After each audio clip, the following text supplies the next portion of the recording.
খায়রুল বেলাদি মাসাজিদুহা, বিশ্বনবী সাল্লাল্লাহু আলাইহি ওয়াসাল্লাম ইরশাদ করেন পৃথিবীর মধ্যে সবচাইতে উত্তম জায়গা, সবচাইতে ভালো জায়গা হলো মসজিদ। বলেন সুবহানাল্লাহ।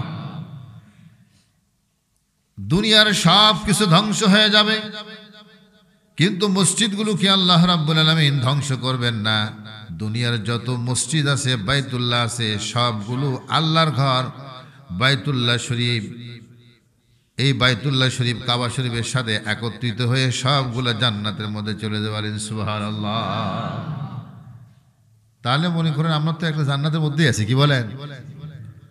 যেখানে জান্নাতে আলোচনা হয়, যেখানে দিনে আলোচনা হয়, এটা একটা জান্নাতের বাগান বলেছেন। আমি না, বিশ্বনবী সাল্লাল্লাহু আলাইহি ওয়াসাল্লাম। সুবহানাল্লাহ। যেখানে দিনে আলোচনা হয়, এটা কি? জান্নাতের বাগান।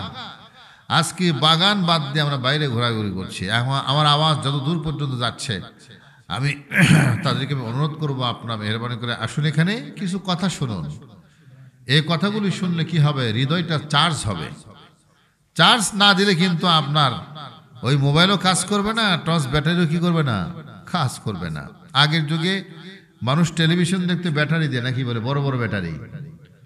তো দেখা গেলো 1 মাস টেলিভিশন দেখার পরে ওই ব্যাটারির চার্জ ফুরিয়ে যায়, তখন আবার এটা নিয়ে বাইরে দিয়ে আসে চার্জ দেওয়ার জন্য, তাই না? তখন তো এরকম ভাবে কারেন্ট এত ছিল না, তো চার্জ দেওয়ার পরে আবার নিয়ে এসে আবার ব্যবহার করে, তখন সুন্দর দেখা যায়। তো আল্লাহ রাব্বুল আলামিন বান্দার হৃদয়টাকে চার্জ দেওয়ার জন্য একটা নয়, দুইটা নয়, আল্লাহ রাব্বুল আলামিন মতান্তরে 2,24,000 নবী রাসূল পাঠিয়ে দিয়েছেন পৃথিবীতে। নবী তো পাঠালেন সঙ্গে সঙ্গে। আল্লাহ রাব্বুল আলামিন একখানা নয়, দুইখানা নয়, 114টি কিতাব নাজিল করেছেন। বলেন সুবহানাল্লাহ। নবীও পাঠা দিলেন, নবীর সঙ্গে সঙ্গে গাইড বুক দিয়ে দিলেন। নবী কি হেদায়েতের বাণী শোনাবেন, সেই কিতাবের মধ্যে আল্লাহ পাক লিখে দিয়েছেন। সেই কিতাবগুলো পড়ে পড়ে নবীগণ শুনিয়েছেন। নবী আলাইহিস সালাম, নবী শুধু আমাদের নবী সাল্লাল্লাহু আলাইহি ওয়াসাল্লাম নয়, আমাদের নবী, তিনি নবী এবং রাসূল দুটোই। নবী রাসূল পৃথিবীতে এসেছেন একজন নয়, দুইজন নয়, 313 জন রাসূল। রাসূলের সংখ্যা কত? নবীর সংখ্যা মতান্তরে 2,24,000, রাসূলের সংখ্যা 313 জন। নবী রাসূল মধ্যে পার্থক্য জানেন নাকি? রাসূল আর নবীর মধ্যে পার্থক্য একটু শুনে রাখেন। অনেকে জানেন, অনেকে জানেন না। আল্লাহ রাব্বুল আলামিন ভিন্ন শরীয়ত দিয়ে, ভিন্ন কিতাব দিয়ে আল্লাহ পাক যাকে পাঠিয়েছেন তিনি নবী এবং রাসূল। পূর্বের কিতাবের উপরে ভিত্তি করে যাকে পাঠিয়েছেন তিনি হলেন নবী শুধুমাত্র। সুতরাং আমাদের নবীকে ভিন্ন কিতাব দিয়ে, ভিন্ন শরীয়ত দিয়ে পাঠিয়েছেন। আমাদের নবী হলেন তিনি নবী এবং রাসূল দুটোই। বলেন সুবহানাল্লাহ। পয়গম্বর মূসা আলাইহিস সালামের কথা আপনারা শুনেছেন। পয়গম্বর মূসা আলাইহিস সালামকে আল্লাহ তাআলা কিতাব দান করলেন, যে কিতাব তার নাম হলো তাওরীত। কিতাবের নাম কি? তাওরাত বলেন বা তাওরীত বলেন। ওই কিতাবের ভিত্তিতে ওই কিতাব প্রচার করার জন্য আর একজন তার ভাই হযরতে হারুন আলাইহিস সালামকে পাঠা দিলেন। তিনি হলেন শুধুমাত্র নবী রাসূল না, দুই ভাই কিন্তু নবী। দুই ভাইয়ের মধ্যে একজন নবী রাসূল দুইটাই, সেটি হলো মূসা আলাইহিস সালাম, তার নাম কি? আর হারুন আছে শুধুমাত্র নবী। এবার কি ক্লিয়ার হয়েছে নাকি? নবী রাসূল বুঝতে পারলেন তো পার্থক্যটা? তাহলে রাসূলের সংখ্যা কত বলছিলাম? রাসূলের সংখ্যা হলো 313 জন। নবীর সংখ্যা হলো মতান্তরে 2,24,000 আল্লাহ পাক পাঠায় দিলেন। সব নবী আসছেন পৃথিবীতে। একই জামানার মধ্যে একাধিক নবী ছিলেন, অনেক নবী ছিলেন, এলাকা ভিত্তিক নবী ছিলেন। আমাদের নবী শুধুমাত্র এলাকার নয়, একটা দেশের নয়, আমাদের নবী হলেন সাইয়্যিদুল মুরসালিন, গোটা দুনিয়ার নবী আর রাসূল। বলেন সুবহানাল্লাহ। সাইয়্যিদুল মুরসালিন, সাইয়্যিদুল আম্বিয়া। শুধু মানুষের নবী নয়, আমাদের নবী হলেন সাইয়্যিদুল আম্বিয়া, সব নবীদের সর্দার। বলেন আল্লাহু আকবার। আমাদের নবীর উপরে আর কোনো নবী নাই, আমাদের রাসূলের উপরে আর কোনো রাসূল নাই। এই জন্য তাকে বলা হয় সাইয়্যিদুল মুরসালিন, সব রাসূলের সর্দার। বলেন সুবহানাল্লাহ। তিনি আসছেন কি কারণে আসছেন? মানুষের হৃদয়টাকে চার্জ দেওয়ার জন্য।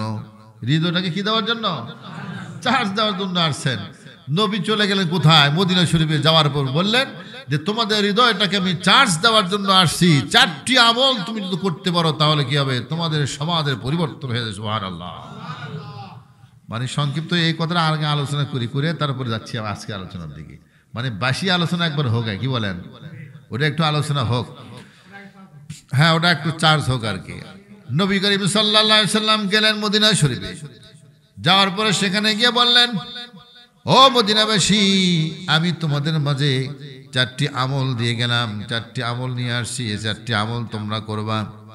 যেই মানুষটা ছিল সমাজের মধ্যে নিকৃষ্ট, সে হয়ে যাবে দুনিয়ার মধ্যে সবচেয়ে উৎকৃষ্ট। বলেন সুবহানাল্লাহ। 1 নম্বরে বলেছিলেন আফসুস সালাম, সালাম প্রদান করো। ছোট বড়কে, বড় ছোটকে, দাদা নাতিকে, নাতি দাদাকে, স্বামী স্ত্রীকে, স্ত্রী স্বামীকে সালাম দেবে। এই আমলটা দিয়েছিলাম, আমলটা তো আমরা ভুলে গিয়েছি। যদি স্মরণ থাকতো তাহলে কিন্তু এই আমলটা আমরা করতে পারতাম। সালাম দেখি না? নিজের স্ত্রীকে সালাম দেওয়ার সাহস আছে? কারা কারা সালাম দেয়? হাত তুলে দেখি। কে কে বাহাদুর আছে নিজের স্ত্রীকে সালাম দিতে পারে? আল্লাহু আকবার, আলহামদুলিল্লাহ। নিজের স্ত্রীকে সালাম যে দিতে পারে সে হলো তার স্ত্রীর কাছে একজন ভালো মানুষ। আর স্ত্রী যদি বলে যে আমার স্বামী ভালো, নবী আলাইহিস সালাম বললেন সে আসলে প্রকৃতপক্ষেই ভালো। বলেন সুবহানাল্লাহ। নিজের স্ত্রীকে সালাম দিতে পারলে স্ত্রী খুশি হয়ে যায়। আপনি 5,000 টাকা দিয়ে শাড়ি যদি আপনি কিনে দেন, যে খুশি হবে তার চাইতে বেশি খুশি হবে তাকে যদি আপনি একটা সালাম দিতে পারে। বলেন সুবহানাল্লাহ। মন ভরে মুখ ভরে আপনি একটা সালাম দিবে, বলবেন আসসালামু আলাইকুম ওয়া রাহমাতুল্লাহ। বলতে পারবেন তো ইনশাআল্লাহ? সালাম কিভাবে দেয় বলেন তো একটু? আসসালামু আলাইকুম ওয়া রাহমাতুল্লাহি ওয়া বারাকাতুহু। এভাবে সালাম যখন দিবেন আপনার স্ত্রী খুশি হয়ে যাবে, আপনাকে আরো বেশি আদর করে ভালোবাসবে। ঠিক কিনা? ভালোবাসা আমার বউগুলো অন্যদিকে চলে যায় কেন? আমরা তো বউকে ভালোবাসতে পারি না। একজনের বউ আরেকজনের কাছে চলে যায়, এটাকে কি বলে? পরকীয়া না? এরকম হয় নাকি সমাজের মধ্যে? বহু আছে। আমরা স্ত্রীকে ভালোবাসতে জানি না। স্ত্রীকে যদি আপনি ভালোবাসতে পারেন তাহলে ওই স্ত্রী আপনার বাড়ি ছেড়ে কখনো যাবে না। এই জন্য স্ত্রীকে ভালোবাসতে আল্লাহ নবী কি বললেন? আফসুস সালাম, সালাম প্রদান করো, সালামের প্রচলন ঘটাও। নাতিকে তুমি সালাম দাও, তোমার নাতি সালাম দেওয়া শিখবে, তোমাকেও পাল্টা সালাম দেবে। বাবা যদি সন্তানকে যদি সালাম দেয়, পাল্টা সন্তান কিন্তু বাবাকে সালাম দেবে। দেবে কি দিবে না? কিন্তু আমরা তো এটা করি না। শুধুমাত্র সন্তানদের প্রতি আমরা রাগান্বিত হই, মারধর করি, আমরা শাসন করার চেষ্টা করি। আরে আপনি তাকে সালাম দেন, দেখবেন কি হবে। এই সালাম এমন একটা রাসূল পাক সাল্লাল্লাহু আলাইহি সাল্লামের এমন একটা সুন্নাত, যেই সালামের মাধ্যমে কি পরস্পরের ভালোবাসা তৈরি হয়। আপনার শত্রু বন্ধু হয়ে যাবে, আপনার দুশমন দুস্থ হয়ে যাবে। যারা ছিল দূরে দূরে মানুষগুলো কাছে চলে যাবে। বলেন সুবহানাল্লাহ।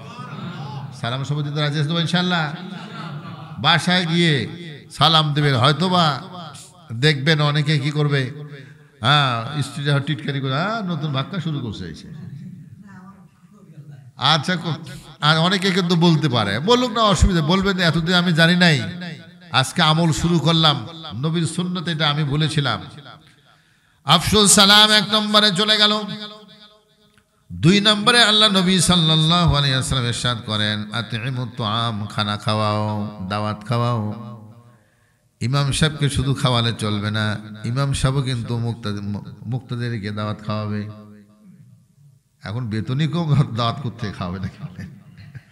তারপরেও শুধুমাত্র ওই ভাত খাওয়ানোর নামে তো দাওয়াত খাওয়ান না, নাকি বলেন? 1 কাপ চা খাওয়া সেটা তো দাওয়াত হয়, 1 কাপ চকলেট খাওয়া সেটা তো দাওয়াত হয়। এই জন্য দাওয়াত খাওয়াতে হবে। বাবা অনেকে করে কি, সন্তান না বড় বড় চাকরি করে, বাবার বাড়িতে সন্তানের বাড়িতে কিন্তু বাবার ঠাঁই হয় না অনেক সময়, পুত্রবধূর কারণে। পুত্রবধূ পছন্দ করে না। তো সালাম আপনি দিবেন, তারপরে 2 নম্বরে কি দাওয়াত খাওয়াবেন। বন্ধুকে, আত্মীয় স্বজন সবাইকে একত্রিত করে মাঝে মাঝে খাওয়ানোর ব্যবস্থা করবেন, দেখবেন পরস্পর ভালোবাসা তৈরি হবে। কিন্তু এই যে খাওয়ানোর যে একটা পদ্ধতি, এই যে সুন্নাত, এটা হলো 2 নম্বরে। 3 নম্বরে আল্লাহ নবী আলাইহিস সালাম ইরশাদ করেন, ওয়াসিলুল আরহাম, আত্মীয়তার সম্পর্ক তোমরা ছিন্ন করবে না, বজায় রাখবা। আত্মীয়তার সম্পর্ক যদি বজায় রাখো তাহলে পরস্পরের মধ্যে ভালোবাসা তৈরি হবে, সমাজের ভারসাম্য রক্ষা হবে, সমাজের মধ্যে কন্দল হবে না, ফিতনা ফাসাদ হবে না। তো সম্পর্ক না থাকার কারণে বোনের সাথে মিল নাই, ভাইয়ের সাথে মিল নাই, বোনে জমি বেশি, ভাইয়ের জমি বেশি নিয়েছে, বোনকে ঠকাইছে। এই কারণে কি হয়? আত্মীয়তা থাকে না ঠিক। এই জন্য আল্লাহ পাক বললেন তুমি কি করতে হবে? ইনসাফ তুমি কায়েম করে, ইনসাফ কায়েম করলেই বোন তোমার কাছে আসবে, বোন দূরে যাবে না। তো ভাইয়ের সঙ্গে কথা হয় না, প্রতিবেশীর সঙ্গে কথা হয় না, এর পিছনে কারণ হলো আমরা আল্লাহ পাকের সে আয়াতকে আমরা অস্বীকার করেছি। আল্লাহ পাক বলেছেন ইদিলু হুয়া আকরাবু লিত্তাকওয়া, তুমি একজন আল্লাহওয়ালা হওয়ার জন্য ইনসাফ কায়েম করতে হবে, ন্যায় বিচার প্রতিষ্ঠা করতে হবে। প্রতিবেশীর সঙ্গে তোমাকে ভালো ব্যবহার করতে হবে। তার এই 1 ইঞ্চি 1.5 ইঞ্চি জায়গা নিয়ে মারামারি ফাটাফাটি মামলা হামলা করা যাবে না। এগুলো তো সমাজে বেশি হয় নাকি বলেন? একটুখানি জায়গার জন্য সে কি একবারে গোষ্ঠী শুদ্ধ মারামারি লাগে, পরে খুন হয়ে গেল, জিন্দগি বরবাদ। তাহলে ওই জায়গার জন্য সে কি বলে, কি এমন কথা বলে যে জান দিতে রাজি আছে, জমি দিতে রাজি নাই। কি বোকার বোকা! আরে তোমার জানি তো দেওয়া, জমি কি করে তুমি? আল্লাহ পাক বিশ্ব নবী সাল্লাল্লাহু আলাইহি সাল্লামকে যে কয়েকটি আমল দিয়ে পাঠিয়ে দিলেন, আল্লাহ নবী জাতির সামনে পেশ করলেন। 1 নম্বরে বললেন আফশুস সালাম, সালাম তোমরা প্রচলন ঘটাও। 2 নম্বরে বললেন আতইমুত তুআম, খানা খাওয়া, দাওয়াত খাওয়া, তাহলে মহব্বত বাড়বে। 3 নম্বরে বললেন ওয়াসিলুল আরহাম, আত্মীয়তার সম্পর্ক তোমরা বজায় রাখো। 4 নম্বরে বলেছেন ওয়াসাল্লু বিল্লাইলি ওয়ান নাসু নিয়াম, হে দুনিয়ার মানুষ তোমরা নামাজ পড়ো এমন সময়ে যেই সময় গোটা পৃথিবীর মানুষ ঘুমায় পড়ে। সবাই যখন ঘুমিয়ে পড়ে ওই নামাজের নাম কি? আল্লাহু আকবার। তাহলে বোঝা যাচ্ছে অনেকে তাহাজ্জুদ পড়ে মনে হয় না। তো তাহাজ্জুদ গোপন বিষয়, এটা আমি আর জানতে চাচ্ছি না। কারা কারা পড়েন সেটা আল্লাহর সাথে আপনার বোঝাপড়া হবে নাকি বলেন? এটা গোপন বিষয়। তাহাজ্জুদ নামাজ আল্লাহর বান্দা যখন পড়ে তখন কেউ জানে না, জানে নাকি? আল্লাহর বান্দা যখন তাহাজ্জুদ নামাজ পড়ে সে জানে আমি নামাজ পড়ছি, আল্লাহ একমাত্র দেখে। নিজের স্ত্রী অনেক সময় জানে না, বাড়ির কেউ জানে না। গোপনে গোপনে উঠে সে তাহাজ্জুদের নামাজ পড়ে, আল্লাহকে রাজি খুশি করার জন্য নাকি অন্য কাউকে। জোহরের নামাজ পড়া যায় ভোটের জন্য, আসরের নামাজ পড়া যায় ভোটের জন্য, সমাজের মধ্যে দেখানোর জন্য যে আমি একজন নামাজি। আসর, মাগরিব, এশা, এগুলো এই নামাজগুলো পড়লে নামাজের মধ্যে অনেক সময় রিয়া আসে, লোক দেখানো ভাব থাকে।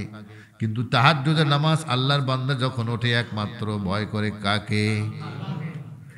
ওই বান্দা কনকনা শীতকে উপেক্ষা করে অজু করলো, আরামের বিছানা হারাম করে দিয়ে আল্লাহর সামনে দাঁড়িয়ে বলছি আল্লাহু আকবার, আল্লাহ আমি তোমার কাছে আমি সারেন্ডার করলাম, তুমি বড়, আর আমার কাছে যা আছে সব কিছু ছোট, আমি পর্যন্ত ছোট, একমাত্র তুমি বড়। বলেন আল্লাহু আকবার।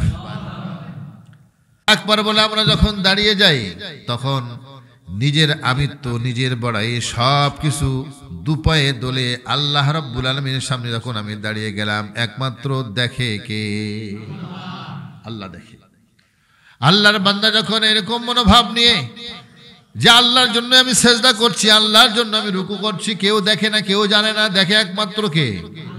ইন্নাহু হুয়াস সামিউল বাসীর। আল্লাহ একমাত্র দেখে, আল্লাহ একমাত্র শোনে আমার বান্দা নামাজের মধ্যে কি বলে, দোয়ার মধ্যে কি বলে। সুবহানাল্লাহ। নবী আলাইহিস সালাম বলে তাহাজ্জুদ নামাজ পড়ে অভ্যাস করো। তাহাজ্জুদ নামাজ যেই বান্দা পড়বে, আল্লাহর ভয়ে যেই বান্দা পড়বে, ওই বান্দা কোনোদিন চুরি করতে পারে না, ডাকাতি করতে পারে না, ছিনতাই করতে পারে না, পরের জমি দখল করতে পারে না, মানুষ খুন করতে পারে না, দুর্নীতি করতে পারে না, অবিচার করতে পারে না, ঠিক কিনা? এই জন্য রাসূল পাক সাল্লাল্লাহু আলাইহি ওয়াসাল্লাম 4টা ডোজ দিয়েছেন। ডোজ কয়টা? ওই 4টি ডোজ। এই 4টি আমল দিয়েছেন। এই 4 আমল আল্লাহর বান্দা যদি করতে পারে, নবী আলাইহিস সালাম দুনিয়াতে গ্যারান্টি দিলেন উদখুলুল জান্নাতা বিসালাম। এই 4টি আমল তুমি করবা, আমি রাসূল ঘোষণা দিলাম তোমরা নিরাপদে জান্নাতে যাইতে পারবে। বলেন সুবহানাল্লাহ। আমল কয়টা? 4টা আবার বলে গেলাম, মনে থাকবো তো ইনশাল্লাহ? 1 নম্বরে কি বলেছিলাম? সালাম। 2 নম্বরে কি বলেছিলাম? দাওয়াত খাওয়ানো। 3 নম্বরে কি বলেছিলাম? আত্মীয় স্বজনের সম্পর্ক বজায় রাখা, ছিন্ন না করা। 4 নম্বরে কি বলেছিলাম? তাহাজ্জুদের নামাজ। এই 4টি আমল করা যাবে তো ইনশাআল্লাহ? কারা কারা করবেন একটুখানি হাত উঠে আল্লাহকে দেখান। ইয়া রাব্বাল আলামিন, যারা হাত উঠিয়েছেন সকলের হাতকে তুমি কবুল করো না, আমিন। এই 4টি আমল ইনশাআল্লাহ আমরা করতে পারবো তো ভাই? ইনশাআল্লাহ সহজ কাম, কাম তো সহজ। আমরা দাওয়াত তো খাওয়াই, মানুষের ভালো ব্যবহার করে, সালাম দেওয়া তো কোনো ব্যাপার না।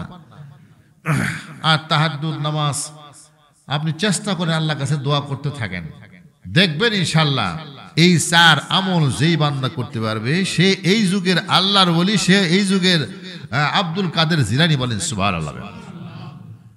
এই 4টি আমল করতে পারলে, কারণ যেই ব্যক্তি তাহাজ্জুদ পড়ে সে কোনোদিন হারাম খাইতে পারে না, পারে নাকি? কারণ ও তো আল্লাহর জন্য, আল্লাহকে ভয় করে নামাজ পড়তেছে। ও আবার সুদ খাবে কিসের জন্য? ও চুরি করবে কিসের জন্য? ডাকাতি করবে কিসের জন্য? তারাও তো রাত্রে তো নামাজ পড়তেছে কাউকে দেখানোর জন্য নয়, আল্লাহকে দেখানোর জন্য সে নামাজ পড়ছে। গত বছর এই 4টি আমল দিয়ে গিয়েছিলাম, আবারও বললাম যেন আল্লাহ পাক আমাদের সকলকে এগুলোর উপর আমল করতে তৌফিক দান। আমিন। আমি আপনাদের সামনে আজকে একটি আয়াত তেলাওয়াত করেছি সূরা আনফাল থেকে। আমি 2 নম্বর আয়াত তেলাওয়াত করেছি। আল্লাহ পাক এখানে বলেছেন, মুমিন সম্পর্কে বলেছেন, মুমিনের হৃদয়টাকে, ওখানে আলোচনা, এই বিষয়ে আলোচনা হবে। মানুষের হৃদয় নিয়ে আলোচনা আমি করব। সব নবী আসছেন মানুষের হৃদয়ের উপরে আঘাত করার জন্য, হৃদয়টাকে চাষ করার জন্য। জমি চাষ না করলে সেই ঘাসের মধ্যে যদি আপনি ধান যদি ফেলে দিয়ে আসেন, গম যদি ফেলে দিয়ে আসেন, সেখানে ক্ষেত হবে না, ফসল হবে না, হবে নাকি? আগে জমিনটাকে লাঙ্গল দিয়ে আপনাকে চাষ করতে হবে, অথবা মেশিন দিয়ে। কি মেশিন আছে? হ্যারো মেশিন নাকি? ট্রাক্টর আছে, তারপরে এই সমস্ত মেশিন, চাষের যে মেশিন আছে, মেশিন দিয়ে চাষ করা হয়। এই ঘাসগুলো সব শেষ করে দিয়ে সারটা দিয়ে উর্বর করতে হয়, তারপরে এর মধ্যে বীজটা বপন করতে হয়। বীজ বপন করলে সেখান থেকে আগে বিছন হয়, চারা হয়, এরপরে এইটা তুলে আবার জমির মধ্যে রোপণ করলে সেখান থেকে ধান হয়ে যাবে। সুবহানাল্লাহ। আল্লাহ পাক বলেছেন, কুনতুম তাজরাউনাহু আম নাহনু যারিউন। হে দুনিয়ার মানুষ, জমির মধ্যে তুমি যে বীজটা বপন করো, সরিষার দানা তুমি ফেলে চলে আসো, এটাকে আস্তে আস্তে গাছে পরিণত করে কে? আর এটাকে, এর মধ্যে দানাগুলো কে দেয়? তুমি একটাবার চিন্তা ভাবনা করেছো কিনা? এই জন্য আল্লাহ পাক বলেছেন, বান্দা খাবার সময় একটুখানি ফিকির করো। ফালইয়াউযুরিল ইনসানু ইলা তুআমিহি। মানুষ একটুখানি চিন্তা ভাবনা করা দরকার খাওয়ার সময়। আমি যে সরষের তেল দিয়ে আমি ভর্তা খাইলাম, কি মজাদার। নতুন আলুর ভর্তা সরিষার তেল দিয়ে করলে কি মজা লাগে, ঠিক না? এই সরিষার তেল আসলো কোত্থেকে? নিশ্চয় আসছে সরিষার দানা থেকে আসছে। সরিষার দানা আসছে একটা গাছ থেকে, ওই গাছ মাটির ভেতর থেকে আসলো, ওই মাটির ভেতর থেকে সরিষার দানা বের করে দিল, ঠিক কিনা? আল্লাহ পাক বলেন, কুনতুম তাজরাউনাহু আম নাহনু যারিউন। হে দুনিয়ার মানুষ, সরিষার দানা তুমি জমির মধ্যে ফেলে দিয়ে আসলা, আসার পরে রাত্রিবেলায় তুমি নাকের ডগায় তেল দিয়ে তুমি ঘুমিয়ে পড়লা। আবার আমি আল্লাহ রাব্বুল আলামিন ওই সরিষার দানাকে ফেটে প্রথমে আমি 2টা পাতা বের করে দিয়েছি, বলেন আল্লাহু আকবার। এরপরে আস্তে আস্তে এটিকে আমি গাছে পরিণত করলাম। ওই গাছটাকে আমি 1 মাস 2 মাসের মধ্যে গাছের মধ্য থেকে আমি আমার সরিষার বীজ, সরিষার দানা আমি আবার দিয়ে দিলাম। ওই সরিষার দানার মধ্যে আস্তে আস্তে আমি তেলের ব্যবস্থা করে দিলাম। এইটা নিয়ে আসা মেশিনে দিয়ে মাড়াই করে সেখান থেকে তেল বেরিয়ে চলে আসলো, আবার খোল তৈরি হলো, যা খাবে গরু, আর তেলটা এটা হবে মানুষ, বলেন সুবহানাল্লাহ। মূলটাকে মানুষের জন্য, ভালোটাকে মানুষের জন্য দিলেন, আর রাবিশটাকে গরু ছাগলের জন্য আল্লাহ পাক দিলেন। আপনাকে কত ভালোবাসে, সুবহানাল্লাহ। অথচ জমিন খনন করলে একটি সরিষার দানা পাওয়া যাবে না, যাবে নাকি? জমি খনন করলে সেখান থেকে গম পাওয়া যাবে না, চাল পাওয়া যাবে না। আল্লাহ পাক বললেন, বান্দারে তুমি যখন অসুস্থ হয়ে পড়ো, তুমি ডাব কিনে নিয়ে আসো, ডাবের দিকে একটুখানি তাকায় দেখো, ওই ডাবটাকে আমি আল্লাহ রাব্বুল আলামিন ডাবের গাছের মাথা ফেটে ওখান থেকে ডাব বের করে দিলাম। ওই ডাব যদি তুমি চিন্তা ভাবনা করো, ডাবের চারিদিকে কোথাও কিন্তু ফুটে নাই, কেউ কিন্তু ইনজেকশন করে কিন্তু পানি দেয় নাই, দিছে নাকি? এমন একটা শক্ত একটা ইয়ে দিয়ে দিছে, আটির মতন শক্ত আবরণ দিয়ে দিছে, এটা সুই তো ঢুকবেই না, অথচ এর মধ্যে পানি জম দিয়েছে। আল্লাহু আকবার। দেখা যায় না কোন দিক দিয়ে পানি ঢুকলো, এমন পানি দেওয়া দিল, ওভারফ্লো করে দিল আল্লাহ তাআলা। ডাবের মুখটা কাটার সঙ্গে সঙ্গে ফিনকি দিয়ে আরো পানি বেরিয়ে যায়, তার মধ্যে যেটুকু জায়গা তার চেয়ে বেশি পানি ছিল, নাকি বলেন? পানি বেশি না ছিল তো না থাকলে বের হওয়ার কথা না। একটুখানি মাথা খাটা যে ডাব গাছের মাথার মধ্যে ডাব ধরতেছে, আর সেখানে সেই ডাবের মধ্যে পানি আসছে, কোত্থেকে পানি আসে? আল্লাহ পাক বলছেন বান্দারে, ফালয়ানজুরিল ইনসানু ইলা তাআমি, মানুষের একটুখানি গবেষণা করা দরকার। খাওয়ার সময় ওই ডাবের পানি সে পান করতেছে, পানিটা কোত্থেকে আসলো? দুনিয়ার সব কিছুর মধ্যে ভেজাল থাকতে পারে, স্যালাইনে ভেজাল থাকতে পারে, জুসের মধ্যে ভেজাল থাকতে পারে, কিন্তু আল্লাহর দেওয়া কুদরতি ডাবের মধ্যে, ডাবের পানির মধ্যে কোনো ভেজাল নাই। বলেন না সুবহানাল্লাহ। আল্লাহ পাক বললেন যে আমি তোমাকে কত আদর করে পৃথিবীতে আমি রেখেছি, তোমার সব কিছুর ব্যবস্থা করেছি। বান্দা, তুমি একটুখানি চিন্তা ভাবনা করো, তোমার হৃদয়ের সাথে একটুখানি বোঝাপড়া করো। এগুলো তো এমনি হয় নাই, এর পিছনে একটা শক্তি আছে। কি আছে? একটা শক্তি আছে। আপনি বিল্ডিং দেখলেন, এত সুন্দর মসজিদ হয়েছে, এটা কি এমনি কি মাটি ফেলে বের হয়েছে? এই মসজিদ নির্মাণ করতে গিয়ে আপনার মাথার মধ্যে আসছে একটা ইঞ্জিনিয়ারের প্রয়োজন হয়েছে। ইঞ্জিনিয়ার যে প্ল্যান করে দিয়েছে তার সাথে কাজ করতে হয়েছে, মিস্ত্রি রাজমিস্ত্রি কাজ করতে হয়েছে। শুধু এই কাজ করার জন্য একদল লোকের প্রয়োজন হয়েছে, তারা এই সরঞ্জামগুলো এগুলো ব্যবস্থাপনা করেছেন। বহু ত্যাগ তিতিক্ষার পরে পরিশ্রমের মধ্য দিয়ে একটা ঘর নির্মাণ হয়েছে। তাহলে এই মসজিদ নির্মাণ হলো, একটা ঘর আমরা দেখতে পাচ্ছি, এত সুন্দর মসজিদ, তাহলে এর পিছনে বহু শক্তি গেছে, বহু পরিশ্রম গেছে। গেছে আল্লাহ পাক বলছেন বান্দারে, তুমি একটুখানি তাকায় দেখো খেজুর গাছের দিকে। খেজুর গাছের কপাল কেটে কেটে আমি তোমার জন্য রসের ব্যবস্থা করলাম। আল্লাহু আকবার। ওই রসটাকে এত সুস্বাদু আল্লাহ পাক করে দিলেন, অথচ খেজুর গাছ কেটে টুকরা টুকরা করলে এখান থেকে এক ফোঁটা পানিও কিন্তু পাওয়া যাবে না। যাবে নাকি? ওই খেজুর গাছের কপাল কেটে পানি আমরা নিয়ে আসলাম। ওই পানিটা যখন এত ভেজাল মুক্ত পানি, কিন্তু আমরা এত নাফরমান বান্দা বিক্রি করার সময় এর মধ্যে নদীর পানি ঢুকায় দেয়, ঠিক কিনা? 1 কেজি পানি বিক্রি করবে খেজুর গাছের, আল্লাহর কুদরতি পানি, আল্লাহ দিলে একবারে ফ্রেশ পানি দিয়েছেন, কিন্তু এটা যখন বিক্রি করতে যায় মাঝে মাঝে ইসার মাছও পাওয়া যায়। তার মানে হলো নদী পার হয়েও আসছে, ওই নদীর পানি ঢুকাই দিয়েছে, ওর মধ্যে 1টি ইসা মাছ ঢুকছে আর কি। আমরা এত নাফরমান বান্দা। আল্লাহ রাব্বুল বান্দারে বললেন, বান্দা আমি তোমার জন্য কতটুকু, তুমি খাবার সময় চিন্তা ভাবনা করো। খেজুরের গুড় তুমি যে খাও, বাজারে গেলে পাও 250 টাকা কেজি হলে ভালো পাওয়া যায়, 300 টাকা কেজি হলে একবারে খাঁটি খেজুর, খেজুরের রস পাওয়া যায়, খেজুরের গুড় পাওয়া যায়। কত সুন্দর রকমারি পিঠা তুমি তৈরি করে তুমি খাও। একটাবার চিন্তা করে দেখো, এই খেজুর গুড় আসলো কোত্থেকে? টাকা দিলেই তো পাওয়া যায় না, এটা আসছে রস থেকে। রস আসছে খেজুরের মাথা থেকে। ওই খেজুরের মাথায় যে রসটা আসলো, এটাই তো চিন্তার বিষয়, নাকি বলেন? আল্লাহ পাক তো এই কানেকশন করে দিয়েছেন জমিনের সাথে, এই জমিন থেকে আল্লাহ পাক সরবরাহ করতেছে। বলেন না সুবহানাল্লাহ। অথচ জমিন খুললে খেজুরের রস পাওয়া যাবে না। খেজুরের গাছ কেটে টুকরা টুকরা করলে 1 ফোঁটা রসও পাওয়া যাবে না, যদি আপনি চিপেন, কিন্তু ওইটা কিন্তু আসলে রসের মজা পাওয়া যাবে না। যাবে নাকি? কাঁচা গাছ যদি আপনি কাটেন, কেটে ওইটাকে চিপতে থাকে মেশিন দিয়া, রস বাড়াতে পারে, কিন্তু ওইটা ওই যে খেজুরের যে রস, কুদরতি রস, এইটা কিন্তু আর পাওয়া যাবে না। আল্লাহ পাক সে কথা বললেন, ইন্নামাল মুমিনুনা আল্লাযীনা ইযা যুকিরাল্লাহু ওয়াজিলাত কুলুবুহুম ওয়া ইযা তুলিয়াত আলাইহিম আয়াতুহু যাদাতুহুম ঈমানা। সব নবী আসছে মানুষের হৃদয়ের উপরে কি করার জন্য? চাষ করার জন্য। মানুষের হৃদয় চাষ করার জন্য। জমিন চাষ করলে পরে সেখানে ফসল ভালো হয়। যেই বীজ বপন করবেন সেই বীজের গাছ সেখানে তৈরি হবে। আল্লাহ পাক নবীদের পাঠিয়েছে মানুষের হৃদয়ে চাষ করার জন্য। যে ওমরে ফারুক রাদিয়াল্লাহু তাআলা আনহু নবীকে হত্যা করতে গেল, নাঙ্গা তলোয়ার খুলে নিয়ে নবীকে হত্যা করার জন্য গেল। পথিমধ্যে রাস্তার মাঝখানে শুনতে পেল একজন ব্যক্তি বলতেছে, তুমি কোথায় যাও? কয় যে মুহাম্মদ সাল্লাল্লাহু আলাইহি ওয়াসাল্লামকে হত্যা করার জন্য যাই। ও আমাদের সমাজ বিশৃঙ্খলা করতেছে। তো বলছে, ওখানে যাওয়ার আগে তোমার বোনের খবর নাও, তোমার বোনই তো মুসলমান হয়ে গেছে। সুবহানাল্লাহ। তারপরে দরজা খুলে সর্বপ্রথম বোনকে মারধর করলো, রক্তাক্ত করলো, ভগ্নিপতিকে মারধর করলো। যখন রক্ত বেয়ে বেয়ে পড়তেছে তখন একটুখানি দরদ হয়েছে। কয়, দেখি তোমরা কি পড়তেছো, আমাকে একটু দেখাও।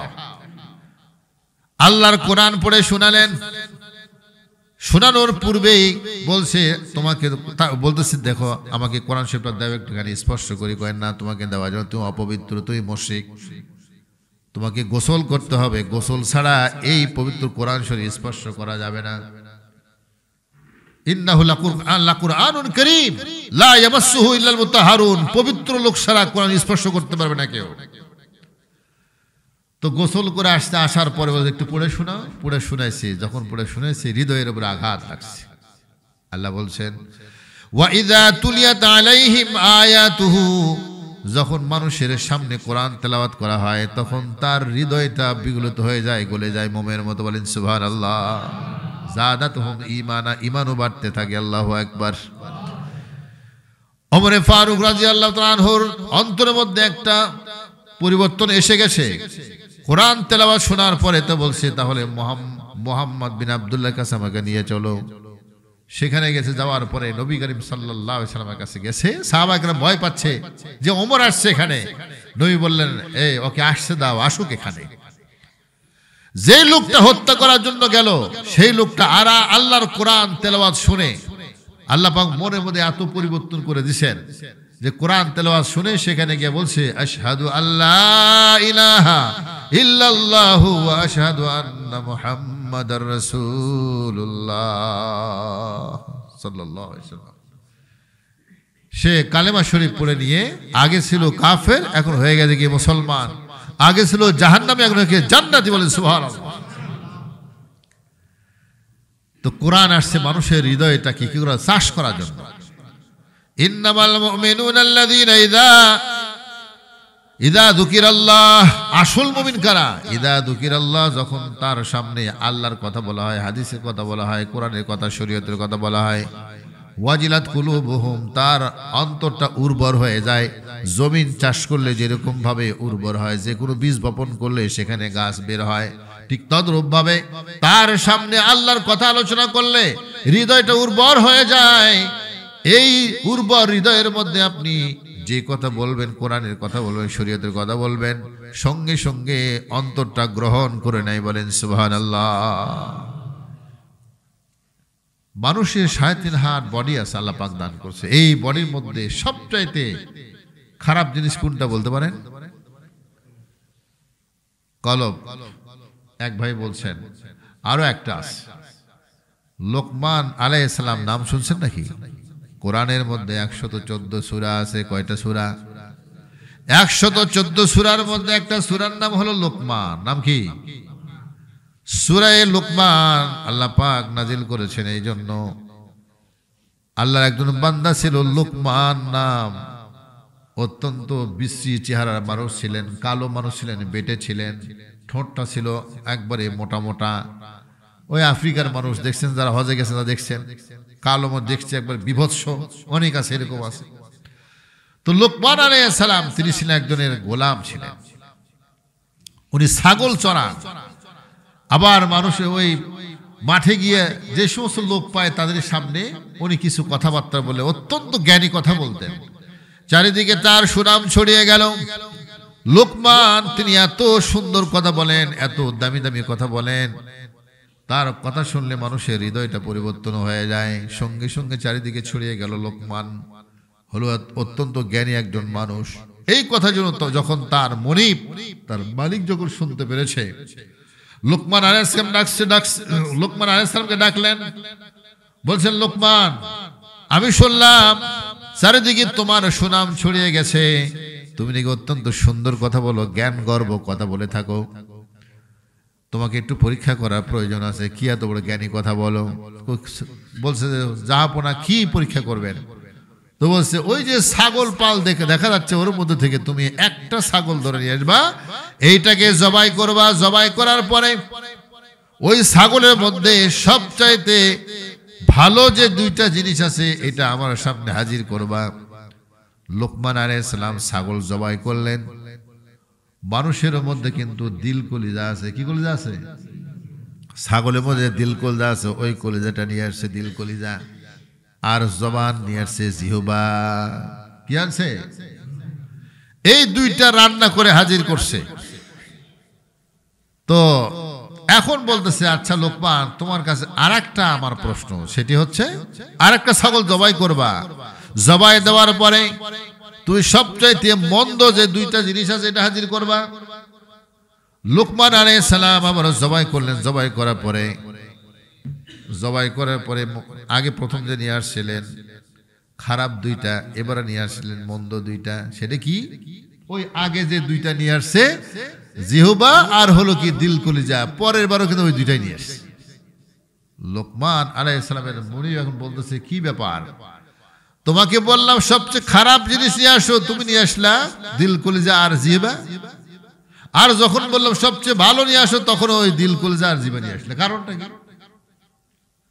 নবী আলাইহিস সালাম ইরশাদ করেন, ইন্না ফিল জাসাদি মুদগা ইযা সালুহাত সালুহাল জাসাদু কুল্লুহু ওয়া ইযা ফাসাদাত ফাসাদাল জাসাদু কুল্লুহু আলা ওয়া হিয়াল কলব। প্রত্যেকটি মানুষের দেহের ভিতরে একটা গোশতের টুকরা দিয়েছে, এটাকে আমরা দিল কলিজা বলি। কি কলিজা? এই যে কলিজা আল্লাহ পাক দান করেছেন মানুষে, এটাকে হৃদয় বলে। এই হৃদয়টাকে আল্লাহ পাক দান করেছেন কয় ইযা সালুহাত সালুহাল জাসাদু কুল্লুহু। এই মনটা যদি ভালো হয়ে যায়, হৃদয় যদি ভালো হয়ে যায়, জবান দিয়ে ভালো কথা বলে, মন যদি ভালো হয়ে যায়, কান দিয়ে ভালো কথা শোনে, মন যদি ভালো হয়ে যায়, হাত দিয়ে ভালো কাজ করে, মন যদি ভালো হয়ে যায়, পা ভালো কাজের দিকে ধাবিত হয়। বলেন না সুবহানাল্লাহ। আর মন যদি খারাপ হয়, হৃদয় যদি খারাপ হয়, নফস যদি খারাপ হয়, তাহলে ওই লোকটা সবসময় মানুষের গালিগালাজ করে। খারাপ কথা যেখানে বলার দরকার নাই সেখানে বলে কি? খারাপ কথা বলে।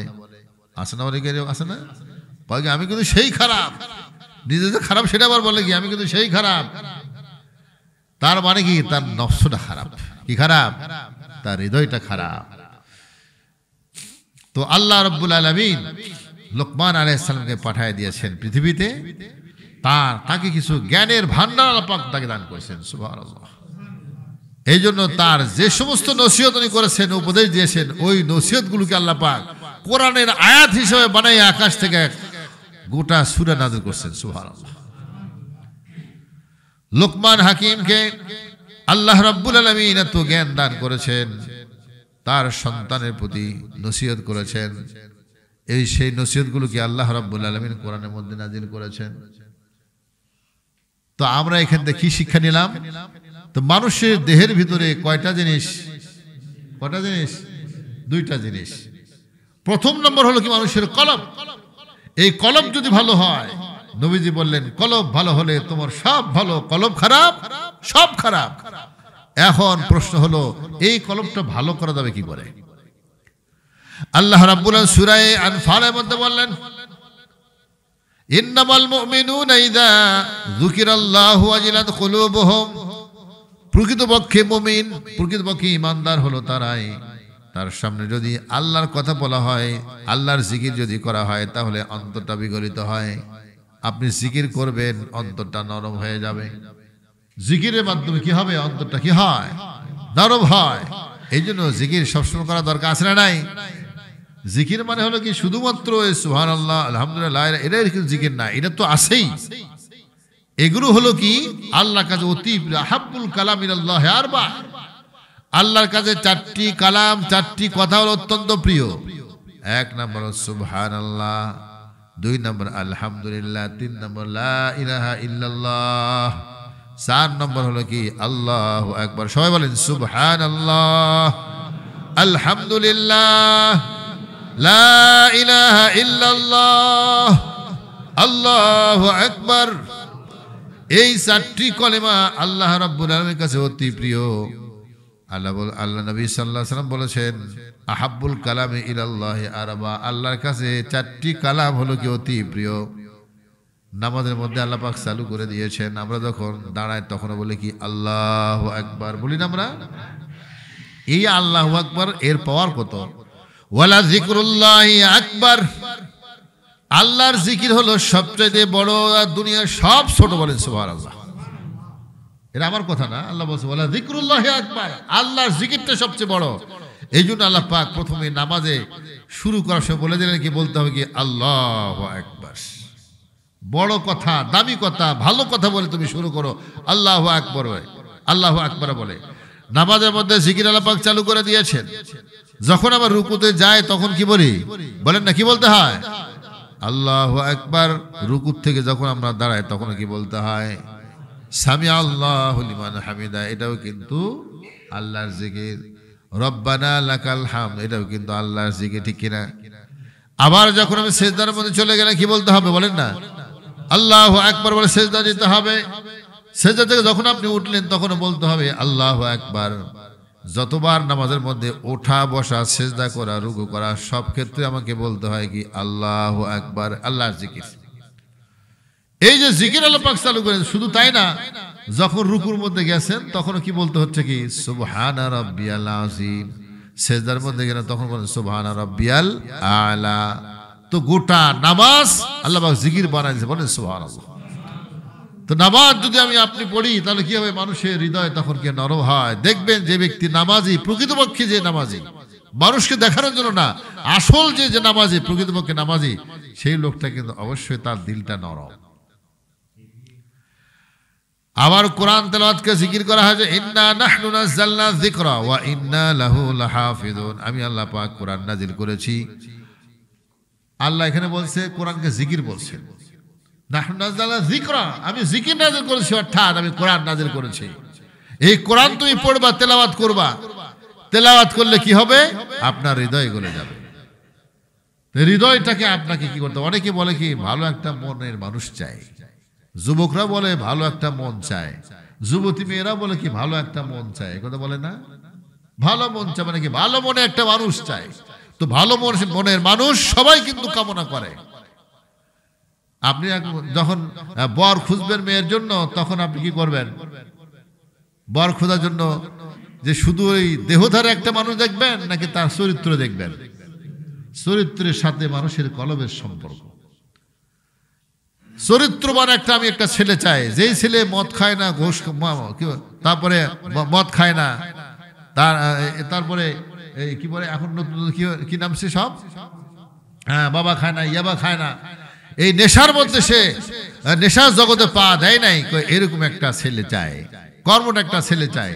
অর্থাৎ যার হৃদয় ভালো, মন ভালো, সেই মানুষের জবান দিয়ে ভালো কথা আসবে। যার হৃদয় খারাপ, তার জবান দিয়ে খারাপ কথা বের হবে।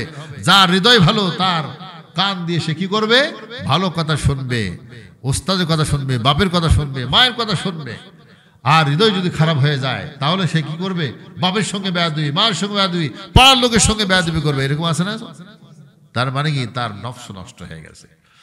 এই জন্য আল্লাহ রাব্বুল আলামিন যুগে যুগে নবীদের পাঠিয়েছেন, আসমান থেকে কিতাব নাজিল করেছেন মানুষের হৃদয়টাকে আল্লাহ পাক চাষ করার জন্য। হৃদয় যদি ভালো হয়ে যায়, মানুষের কলব যদি ভালো হয়ে যায়, তাহলে সব ভালো হয়ে যাবে। নবীজি বললেন, ইযা সলুহাত সলুহাল জাসাদু কুল্লুহ, যখন মানুষের হৃদয়টা ভালো হয়ে যাবে, তার অঙ্গ প্রত্যঙ্গ দ্বারা ভালো কাজ সংগঠিত হবে। আর হৃদয় যদি খারাপ হয়ে যায়, তাহলে তার ওই ব্যক্তির দ্বারা সবসময়ের জন্য খারাপ কাজ সংগঠিত হবে। অনেক ছেলে আছে কিন্তু বাপের সঙ্গে খারাপ ব্যবহার করে, আসে না এরকম? মায়ের সঙ্গে খারাপ ব্যবহার করে, তার মানে হলো কি তার হৃদয়টা নষ্ট হয়ে গেছে, পচে গেছে। বাপের সঙ্গে তারপরে মানুষ খুন করে। আপনাদের এখানে তো একটা খুন হয়েছিল নাকি? খুন হয়েছিল না? তাহলে এই যে খুনগুলা কিসের জন্য হয়? তার শয়তান তার কলবটাকে দখল করেছে। এর প্রমাণ হাদিসের মধ্যে আছে, ইন্না শায়তানা জাসিমুন কলব ইবনে আদম, ইন্না শায়তানা, শয়তান কি করে প্রত্যেকটি মানুষের আদম সন্তান কলবের মধ্যে বসে থাকে। ইদা যাকারাল্লাহ খানাসা, যখন আল্লাহর জিকির করে শয়তান সেখান থেকে দৌড়ে পালিয়ে যাবে। সুবহানাল্লাহ। জাসিমুন আলা কলবি ইবনে আদম, ইন্না শায়তানা জাসিমুন আলা কলবি ইবনে আদম। শয়তান প্রত্যেকটি মানুষের হৃদয়ের মধ্যে বসে থাকে, বাসা বাঁধে। ইদা যাকারাল্লাহ, যখন আল্লাহর জিকির করে সেখান থেকে শয়তান পালিয়ে চলে, পিছন থেকে ভাগে। তা আমরা যদি নামাজ যদি না পড়ি, জিকির যদি না করি, কোরআন তেলাওয়াত যদি না করি, তাহলে অটোমেটিক শয়তান কলবের মধ্যে এমন ভাবে বসবে যে আপনাকে শয়তান বানায় দেবে, ঠিক না? অনেক সব মানুষ আমরা শয়তান বলে গালি দেয়, শয়তান কোথাকার, তার মানে কি সে নিজেই শয়তান হয়ে গেছে। আপনি লবণের স্তূপের মধ্যে দিয়ে আপনি একটা গাধা যদি ফালায় দেন, দেখবেন 1 মাস পরে ওই গাধা পুরোটাই লবণ হয়ে গেছে। অথবা আগুনের মধ্যে যদি আপনি লোহা যদি আপনি ফালায় দেন, আপনি 1.5 হাত 2 হাতের লোহা যদি ফালায় দেন, দেখা যায় 1 ঘন্টা পরে আগুন কোনটা লোহা কোনটা এটা কি বাছাই করা যাবে? আগুনের মতো সে গরম লাল হয়ে গেছে। ঠিক তদ্রূপ ভাবে শয়তান একটা মানুষের কলবের মধ্যে বসে থাকে, যখন সে জিকির করে না, আল্লাহর নাম উচ্চারণ করে না, তখন তার অন্তরটা শয়তান দখল করে নেয়, ওই মানুষটা শয়তান হয়ে যায়। এই জন্য আমরা মাঝে মাঝে বলে থাকি লোকটাও বড়ই শয়তান। এই জন্য আল্লাহ পাক বলছে সূরা নাসের মধ্যে বলছেন, মিনাল জিন্নাতি ওয়ান নাস ইউওয়াসবিসু ফি সুদুরিন নাস। সূরা মুখস্থ আছে নাকি? বলেন না একবার, ইউওয়াসবিসু ফি সুদুরিন নাস মিনাল জিন্নাতি ওয়ান নাস। মানুষের হৃদয়ের মধ্যে শয়তান ওয়াসওয়াসা দেয়, কুমন্ত্রণা দেয়। কে? মিনাল জিন্নাতি ওয়ান নাস, মানবরূপী শয়তান আর জিনের মধ্যে থেকে শয়তান। তো মানবরূপী মানুষের মধ্যে কিছু শয়তান আছে না এরকম? সোহবতে সালেহ তোরা সালে কুনাত, সোহবতে তলে তোরা তলে কুনাত। এই জন্য ভালো লোকের সঙ্গে উঠাপড়া করলে ভালো হওয়া যায়, খারাপ লোকের সঙ্গে উঠাপড়া করলে খারাপ হয়ে যায়, ঠিক কিনা? এই জন্য দুষ্টু ছেলেদের সঙ্গে কখনো ঘুরতে দেওয়া যাবে না। সন্তানদের সচেতন থাকতে হবে আমাদেরকে। আমার ছেলে কোন ছেলের সঙ্গে ঘোরাফেরা করে, আমার ভাতিজা কোন ছেলের সঙ্গে ঘোরাফেরা করে, এটাও লক্ষ্য রাখতে হবে। কারণ দুষ্টের সঙ্গে ঘোরাঘুরি করে সে দুষ্ট হয়ে যাবে, এটাই স্বাভাবিক। এই জন্য আল্লাহ পাক বলছেন, বান্দা তোমার হৃদয়টাকে পরিষ্কার করার জন্য, তোমার হৃদয়টাকে স্বচ্ছ করার জন্য আমি আল্লাহ পাক জিকির নাযিল করেছি। আমার জিকির তুমি করবা, শয়তান তোমার কাছে ফিরতে পারবে না। আউযু বিল্লাহ আমরা বলি কি? কোরআন শরীফ পড়ার সময় কি বলতে হয়? আউযু বিল্লাহি মিনাশ শাইতানির রাজীম। আল্লাহর কাছে পানা চায়। শয়তান আউযু বিল্লাহর কাছে খুবই কাবু। হাদিস শরীফের মধ্যে আসছে, আল্লাহর কোন বান্দা যদি কি হয়, দুঃস্বপ্ন যদি দেখে, তাহলে শুধুমাত্র বলবে কি, আউযু বিল্লাহি মিনাশ শাইতানির রাজীম। অন্য কোনো কিছু পড়ার দরকার নাই, আপনি শুধু বলবেন আউযু বিল্লাহি মিনাশ শাইতানির রাজীম, দেখবেন শয়তান আপনার কাছ থেকে পালায় চলে যাবে। সুবহানাল্লাহ। শয়তানের পাওয়ার এখানে খাটে না, যত বড় জিন হোক, আউযু বিল্লাহি মিনাশ শাইতানির রাজীম আপনি বলবেন, দেখবেন শয়তানের কাছ থেকে দূরে চলে যাবে। অনেকে দেখা যায় বলে যে হুজুর আমাকে রাতে বোবা ধরছে, আমি এত চিৎকার করতেছি, আমার চিৎকার আমি জবান দিয়ে আমি কোনো কথা বের করতে পারি না। এরকম হয় নাকি অনেকে? এই যে বোবা ধরে, তখন শুধু আপনি বলবেন আউযু বিল্লাহি মিনাশ শাইতানির রাজীম, আউযু বিল্লাহি মিনাশ শাইতানির রাজীম। আপনি এটা বারবার বলতে বলতে দেখবেন ও তো মানুষের হৃদয়টাকে আল্লাহ বলছেন, বান্দা তোমার হৃদয়টাকে স্বচ্ছ করো। অনেক সন্তান না আছে কি বাপের সঙ্গে বেয়াদবি করে, মায়ের সঙ্গে বেয়াদবি করে, ওই সন্তানগুলো নষ্ট হয়ে গেছে, তার হৃদয় তার অন্তর নষ্ট হয়ে গেছে। মানুষ নষ্ট হয়ে গেছে তাই নাই, লোকটা খুব খারাপ, লোক খারাপ হয় নাই, ওই লোকটার কি খারাপ হয়ে গেছে, কলব খারাপ হয়ে গেছে, নফস খারাপ হয়ে গেছে। এই জন্য নফসটাকে পরিবর্তন করতে হবে। নফস পরিবর্তন করার জন্যই তো আজকের এই ইসলাহি জালসা, নাকি বলেন? এই জায়গাতে আপনারা অনেক কথা শুনতে পারতেছেন, আমলের আগ্রহ বাড়তেছে, মনের পরিবর্তন হচ্ছে। এই মানুষের মন যদি জয় করা যায়, সব জয় করা যায়, যায় কি যায় না? বাদশাহ হারুনুর রশিদ রহমাতুল্লাহি আলাইহি একবার বললেন, তার সবচেয়ে নিকটতম যে খাদেম ছিল, চাকর ছিল, বলছে, তুমি আমার কাছে বহু খেদমত করলা, আজকে তোমাকে আমি হুকুম দেব, সেটা তুমি পালন করলে তুমি লাভবান হবা। সেটা কি? ওই সবাইকে, মন্ত্রী মিনিস্টার যারা সবাইকে ডাকছে, ডাকার পরে বললেন, যে আজকের দিনের জন্য তোমার সবার জন্য অনুমতি থাকলো, কে কোনটা গ্রহণ করবা তা তোমাকে দেওয়া হবে। কেউ নিয়েছে সোনার বস্তা, কেউ রূপার বস্তা, কেউ ডালের বস্তা, কেউ চালের বস্তা। আর ওই খাদেম সঙ্গে সঙ্গে হাত দিয়েছে বাদশার মাথার উপরে। কার উপরে হাত দিয়েছে? ওরা কয় যে আরে আমরা সোনার বস্তা পেয়ে গেছি, রূপার বস্তা, আর তুমি বাদশার মাথা হাত দিতে বোকা নাকি? কয় বোকা তোমরা, আমি বোকা না। বাদশাকে যদি আমি কি করতে পারি, বাদশার মাথায় হাত দিয়েছি, তার মানে হলো বাদশাকে যদি আমি গ্রহণ করতে পারি, এরকম গুডাউন বহু আছে, সব গুডাউন আমার হয়ে যাবে। সুবহানাল্লাহ। আল্লাহ তাআলাকে যদি হাত করা যায় তাহলে সব কিছু আল্লাহ তার জন্য ব্যবস্থা করে দেবে। সুবহানাল্লাহ। তাহলে আল্লাহকে জয় যদি আমি করতে পারি, আল্লাহর মন যদি আমি জয় করতে পারি, আল্লাহ বলছেন তোমার জন্য সব দিয়ে দেব। সুবহানাল্লাহ। পয়গম্বর মুসা আলাইহিস সালাম যাচ্ছিলেন তুর পর্বতে। তুর পর্বতে, কোন পর্বতে? তুর পাহাড়ে যাচ্ছিলেন। যাওয়ার সময় একজন কৃষক বলে, হুজুর আল্লাহ তাআলাকে বলবেন, আল্লাহ রাব্বুল আলামিন আমার জন্য যেন আমার জীবনের যত বাজেট আছে সবটুকু যেন আল্লাহ পাক আমাকে দিয়ে দেয়। আমার সারা জীবনে কত সম্পদ আছে সবটুকু আমাকে আল্লাহ পাক দিয়ে একবারে দিলে পরে এটা আমার উপকার হবে, আমি অনেক কিছু করতে পারবো, বহু স্বপ্ন আছে আমার। একটু একটু করে দিলে ওগুলো তো আমি অত কাজ করতে পারতেছি না, সবটুকু যদি একবারই পেয়ে যায়, ধরেন আমার জীবনে মানে 1 কোটি টাকা বাজার আছে, সবগুলো একবারই পেয়ে যায়, তাহলে লাভ বেশি হবে না? তো ওরে মুসা আলাইহিস সালাম হাসতেছে, তো কয় কি রে? তারপরেও সে গিয়া বলছে মুসা আলাইহিস সালাম আল্লাহকে, আল্লাহ তোমার এক পাগল বান্দা, সে বলতেছে যে তার জীবনের যত বাজেট আছে, কতটুকু সম্পদ তুমি বাজেট করেছে তুমিও জানো, হায়াত যে কত তুমিই জানো, তো ও পুরাটাই সে একবারই পেতে চায়। আল্লাহ রাব্বুল আলামিন বললেন মুসাকে, ও মুসা আলাইহিস সালাম, মুসা কালিমুল্লাহ, তুমি তাকে গিয়ে খবর দাও তার দোয়াটা আমি মঞ্জুর করে নিলাম। বলেন সুবহানাল্লাহ। পয়গম্বর মুসা আলাইহিস সালাম বললেন তোমার দোয়া কবুল হয়ে যাবে, চিন্তা করো না।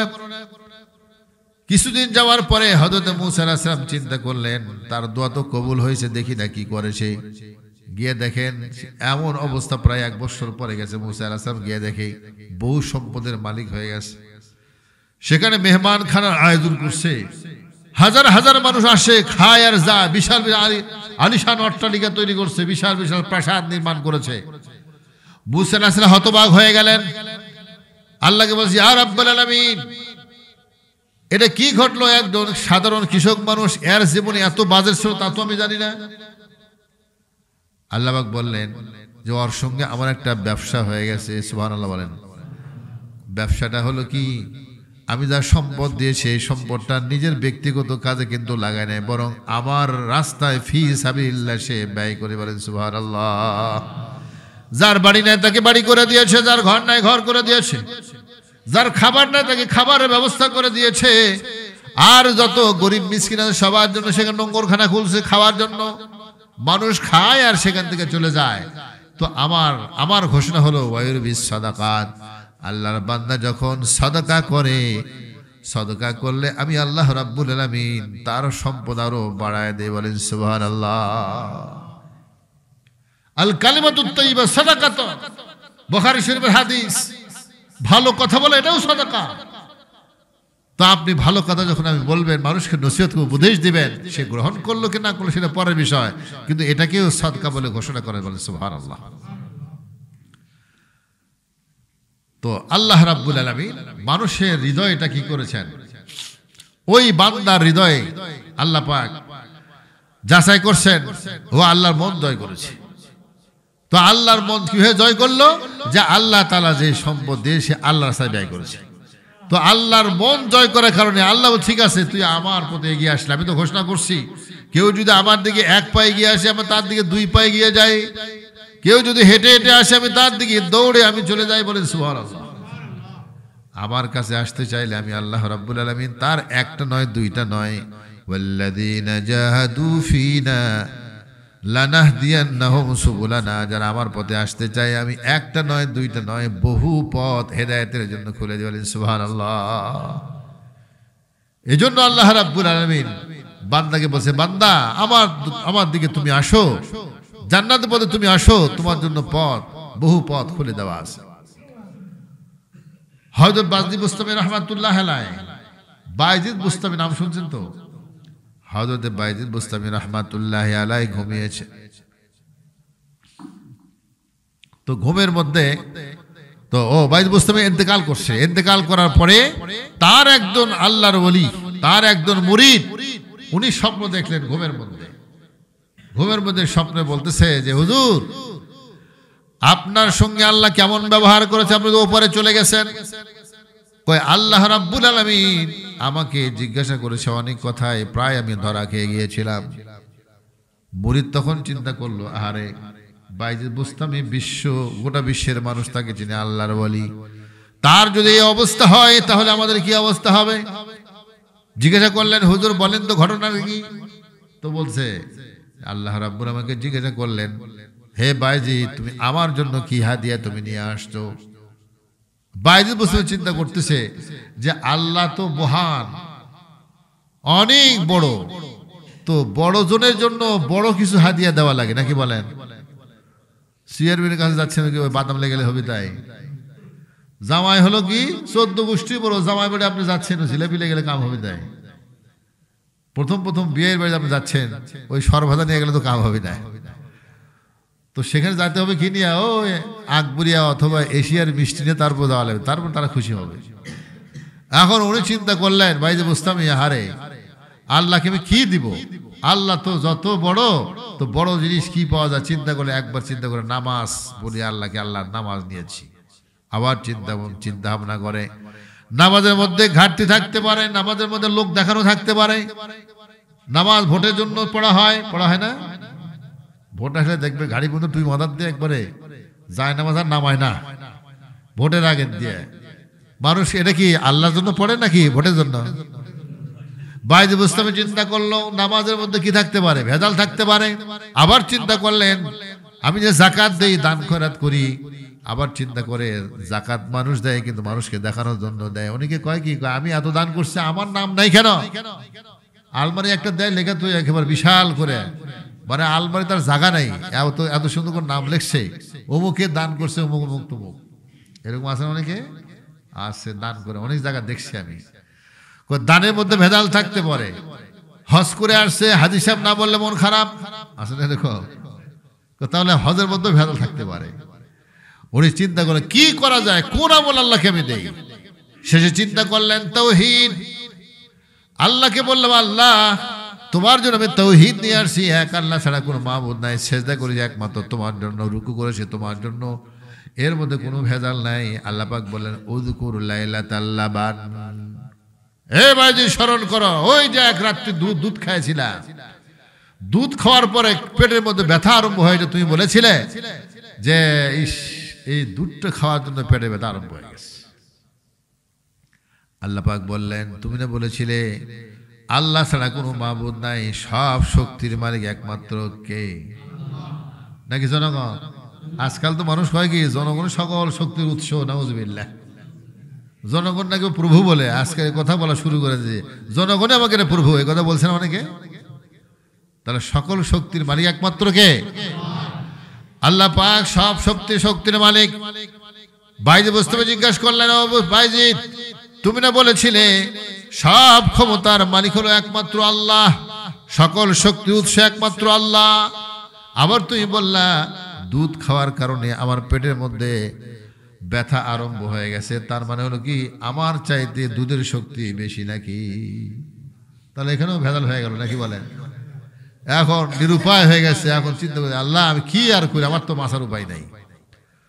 লাস্টে আল্লাহ পাক বললেন তোমার একটা আমল আছে, তুমি নিজেও জানো না, যে আমলটা আমার দরবারে কবুল হয়ে গেছে, আমি পছন্দ করি। বলেন আল্লাহু আকবার। আমলটা কি? বায়জিদ বুস্তামিকে বললেন বায়জিদ শোনো, তুমি এশার নামাজ পড়ে তুমি যখন বাড়ি ফিরছিলে, বাড়ি ফেরার সময় রাস্তার পাশে ড্রেনের মধ্যে পড়ে গেছে একটা বিড়াল ছানা, বিড়ালের বাচ্চা সেখান থেকে মেও মেও করছে, কেউ কিন্তু তার আওয়াজ শোনে নাই, কারো অন্তরের মধ্যে এই আওয়াজটা পৌঁছে নাই। তুমি যখন শুনছো, শোনার সঙ্গে সঙ্গে তোমার হৃদয়ের মধ্যে দরদ আসছে, এই দরদটা আমি আল্লাহ পাক ঢুকাই দিয়েছিলাম। এই দরদের কারণে ওই বিড়াল ছানাকে সেখান থেকে তুলে ধুয়ে পরিষ্কার করে কনকনা শীতের মধ্যে লেপ দিয়ে তাকে তুমি শোয়ায় রাখলা, তুমি ঘুমায় পড়লা, আর ওই বিড়াল ছানা সারা রাত তোমার জন্য দোয়া করেছে আমার দরবারে। বলেন সুবহানাল্লাহ। দোয়াটা কি ছিল? ওই বিড়াল ছানা বলেছে, ইয়া রাব্বাল আলামিন, আজকে আমি যেরকম ভাবে মহা বিপদের মধ্যে ছিলাম, মহা বিপদ থেকে উদ্ধার করে জীবনটা ফিরিয়ে দিয়েছে তোমার এই বান্দা যদি কোনো সময় বিপদে পড়ে, তাহলে তুমি তাকেও তুমি সেই মহা বিপদের সময় তুমি তাকে সাহায্য করবা। এই দোয়া যখন করছে, আমি সেই দোয়া কবুল করেছিলাম। আজকে তুমি বিশাল বিপদের মধ্যে পড়ে গেছো, তোমার নামাজ কাজে আসে নাই, হজ কাজে আসে নাই, তোমার তৌহিদের মধ্যে ভেজাল, ওই আমল করার কারণে আমি আল্লাহ রাব্বুল আলামিন তোমাকে নাজাত দিয়েছি। বলেন সুবহানাল্লাহ। তাহলে জীব জানোয়ারের খেদমত করলে সোয়াব পাওয়া যায় কি যায় না? হ্যাঁ, অনেক সময় কুকুর বাচ্চাও আমরা কি করি, কুকুরের বাচ্চা সেটা সৃষ্টি করছেন কে? শুয়োর সৃষ্টি করছেন কে? সব সৃষ্টি আল্লাহর পরিবার। বলেন সুবহানাল্লাহ। এই জন্য কোন প্রাণীকে বিনা অপরাধে কষ্ট দেওয়া যাবে না। আর একজন আল্লাহর বান্দা, সে বিড়ালকে বেঁধে রেখেছে, খাবার দেয় নাই, দিনের পর দিন চলে গেছে, সে ওখানে অনাহারে মৃত্যুবরণ করেছে, এই কারণে তার আমল সব বাতিল হয়ে গেছে। বলেন নাউজুবিল্লাহ। তাহলে একটা ছাগলে আপনার বিড়াল ছানাকে যদি উপকার করলে, তার সেবা করলে যদি জান্নাত মিলে যায়, তাহলে বাপ মায়ের সেবা করলে কি জান্নাত মিলবে না? অনেক সন্তান আছে, বাবা যদি আবদার করে একের পর এক, সন্তানরা কি হয়ে যায়? বিরক্ত বোধ করে। মা বলে যে বাবা এটা দাও সেটা দাও। কারণ মানুষ যখন বুড়ো হয়ে যায়, তখন তার অন্তরটা কি হয়ে যায়? ছোট মানুষের মতো হয়ে যায়, যায় না? দেখবেন ওই বুড়ো হয়ে গেলে তখন আইসক্রিমও খাবার চায়, চকলেটও খাবার চায়, আসে না এরকম? আমার মায়ের বয়স 80 বছর পরে এখনো চকলেট চায় আমার কাছ থেকে, ও চিপস পর্যন্ত চায়। কারণ মানুষ যখন বুড়ো হয়ে যায়, তখন মনটা ছোট মানুষের মতো হয়ে যায়। আল্লাহ পাক বলছে, ওয়ালা তাকুল্লাহুমা উফি ওয়ালা তানহারহুমা। হে দুনিয়ার মানুষ, তোমার মা তোমার বাবা যখন বুড়ো হয়ে যাবে, বার্ধক্যে উপনীত হবে, অথবা যে কোনো একজন যখন বুড়ো হয়ে যায়, তার সেবা তোমাকে করতে হবে। তারা যদি কোনো কথা যদি বলে, কোনো আবেদন করে, শব্দটা বলতে পারবা না, কি জ্বালাই পড়লাম রে, এরকম কথা বলা যাবে না। কারণ তুমি যখন ছোট ছেলে, তুমি বারবার তুমি প্রশ্ন করেছো বাবাকে, বারবার প্রশ্ন করে তোমার মাকে, কিন্তু মা কখনো বলে নাই তোর প্রশ্ন উত্তর দিতে পারবো না, বা কোলের থেকে নামায় দেয় না, ঠেকনাও মারে নাই। যতবার প্রশ্ন ততবার উত্তর দিয়েছে। আর তুমি চিন্তা করে দেখো, তোমার লেখাপড়ার জন্য তোমার বাবা কত সহযোগিতা করেছে, মাথার ঘাম পায়ে ফেলে তোমার মা রান্না বান্না করে খাওয়াইছে, পৃথিবীর কেউ এগিয়ে আসে নাই। তোমার মা তোমাকে কনকনা শীতের মধ্যে পেশাব করেছো, একবার ধুয়ে মেজে পরিষ্কার করে আবার বুকে নিয়েছে, বুকে পেশাব করে দিয়েছো, আবার তোমাকে নিয়েছে। এই কষ্ট কিন্তু কেউ করে নাই, করছে নাকি? আজকে তুমি বউ পায়ে খুশি, খুব একবারে অনেক বড় হয়ে গেছো, বাপের খবর নাই, মায়ের খবর নাই। অনেক বাংলাদেশে একটা এখন বৃদ্ধাশ্রম আছে, বৃদ্ধাশ্রম বোঝেন তো, মানে বুড়ো মানুষের একটা কারখানা। মানে হলো কি, এখন ভদ্র ফ্যামিলির মধ্যে এগুলো, শিক্ষিত ফ্যামিলির মধ্যে এগুলো হয়, কিন্তু যে ছেলেরা দেখে না, মেয়েরা দেখে না, ছেলেকে লেখাপড়া দিয়েছে চলে গেছে কানাডা, মেয়েকে লেখাপড়া দিয়েছে বিয়ে দিয়েছে চলে গেছে সে কোনো অস্ট্রেলিয়া, আবার কেউ আমেরিকা চলে গেছে, বাপ মাকে দেখার লোক নাই। কোথায় রাখছে? ওই বৃদ্ধাশ্রমে রাখছে, যেখানে সরকারিও আছে বেসরকারিও আছে, ওইখানে রাখছে। এমন একটি ঘটনা, একজন বৃদ্ধা মহিলা, 6 মায়ের 6টা সন্তানের মা,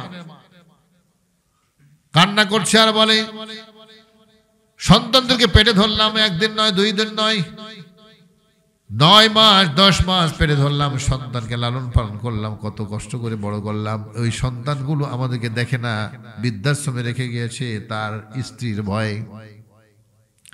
রেখে গেল তো রেখে গেল। এখন প্রশ্ন করে সাংবাদিক বলতেছে যে আপনি ইয়ে করেন, আইনি আশ্রয় নেন। তো বলছে, বাবা যদি আইনি আশ্রয় নিয়ে আমার ছেলের চাকরিটা চলে যাবে। তাহলে বৃদ্ধাশ্রমে যাওয়ার পরেও সন্তানের সুখের চিন্তা করে বলছে না, আমি অভিযোগ করবো না কারো কাছে। আবার আল্লাহর কাছে অভিযোগ দিচ্ছে না। অভিযোগ না দিলে কি হবে? অটোমেটিক বদ্ধ লেগে যাবে। যাবে কি যাবে না? এমন এক ঘটনা আছে, জাহাঙ্গীরনগর বিশ্ববিদ্যালয়ের লেকচারার, ওনারও এরকম অবস্থা, ছেলে মেয়ে সব দেশের বাইরে, কিন্তু কাছে আসে না। ওই বছরে একদিন করে শুধু খবর নেয়, জন্মদিবসে খালি খবর নেয়, বাবা কেমন আছো, এই সে আমি যাবি। তো আল্লাহ রাব্বুল আলামিন বলেছে, ওয়ালা তাকুল্লাহুমা উফি ওয়ালা তানহারহুমা, হে দুনিয়ার মানুষ, খবরদার খবরদার, তোমার বাবার সঙ্গে বেয়াদবি করবে না, ও শব্দ ব্যবহার করবে না, তাদেরকে ধমকও দিতে পারবে না। খেদমত তোমাকে করতে হবে। নবী সাল্লাল্লাহু আলাইহি ওয়াসাল্লাম স্টেট বলে দিয়েছেন, রিদার রাব্বি ফি রিদাল ওয়ালিদাইন ওয়া সাখাতুর রাব্বি ফি সাখাতিল ওয়ালিদাইন। আল্লাহ পাক বললেন, তোমার বাবা যদি খুশি থাকে আমি খুশি, তোমার বাবা যদি নাখুশ থাকে, নারাজ থাকে, তাহলে আমি আল্লাহ রাব্বুল আলামিন নারাজ হয়ে যাব। তোমার নামাজ কাজে আসবে না, তোমার হজ কাজে আসবে, উমরা কাজে আসবে না, দান খয়রাত কোনো কিছু কাজে আসবে না। এই জন্য নবী সাল্লাল্লাহু আলাইহি ওয়াসাল্লাম বললেন, পিতামাতাকে খুশি করো, ইবাদত যদি কম হয় হোক, নফল ইবাদতের চাইতে পিতামাতার সেবা করা সবচাইতে বড় ইবাদত। বলেন সুবহানাল্লাহ। একজন সাহাবী এসে বলছে, ইয়া রাসূলুল্লাহ, আমি জিহাদের ময়দানে যাব। নবী আলাইহিস সালাম বললেন, তোমার মা বেঁচে আছে? কয়, হ্যাঁ ইয়া রাসূলুল্লাহ, আমার মা বেঁচে আছেন। কয়, যাও তোমার মায়ের খেদমত করো, ওটা হলো বড় জিহাদ। বলে সুবহানাল্লাহ। মা কার কার বেঁচে আছে একটু হাত তুলে মেহরবানি করে। সবাই পিতামাতার খেদমত করবে তো ইনশাআল্লাহ? হাত নামান। আল্লাহ পাক সকলকে যথাযথ পিতামাতার সেবা করার তৌফিক দান। আমিন। খবরদার, মায়ের কাছে গিয়ে যদি কোনো সময় কুটুবাক্য হয়ে থাকে, মার কাছে হাত ধরে, বাবার কাছে হাত ধরে ক্ষমা চেয়ে নেমে যা, বাবা আমাকে মাফ করে দাও। কারণ পৃথিবীতে অপরাধ করলে সেই কোনো অপরাধ আছে যেগুলো শাস্তি দুনিয়াতে হয় না, আখিরাতে হয়। কিন্তু পিতামাতার সঙ্গে বেয়াদবি করলে এই অপরাধের শাস্তি পৃথিবীতে হয়, মরার পরে, ক্বাবলাল মামাত। বুখারী শরীফ হাদিসের মধ্যে আসছে, মৃত্যুর পূর্বে তোমাকে শাস্তি প্রদান করা হবে। নাউযুবিল্লাহ। এই জন্য খবরদার, বাপ মার সঙ্গে আমরা কেউ বেয়াদবি করব না। এমন কি মা যদি কি হয়, বিধর্মী যদি হয়, অমুসলিম যদি হয়, বাপ মা অমুসলিম হয়, তারপরও তাদের সঙ্গে বেয়াদবি করা যাবে না। তার ভরণ পোষণ আপনাকে দিতে হবে, আপনি ভরণ পোষণ দিবেন। আর দোয়া করতে থাকবেন, আল্লাহ তাকে তুমি হেদায়েত নসিব করো। কিন্তু বেয়াদবি করার কোনো সুযোগ নাই। তো যারা বেয়াদবি করে, ওর হৃদয়টা হলো পচা, অন্তর নষ্ট।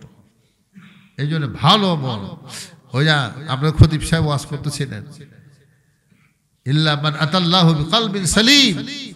আল্লাহ পাক যাকে কি করেছেন, সেই ব্যক্তি একমাত্র নাজাত পেতে পারে কিয়ামতের ময়দানে, আল্লাহর আশ্রয় পেতে পারে। কে সেটা?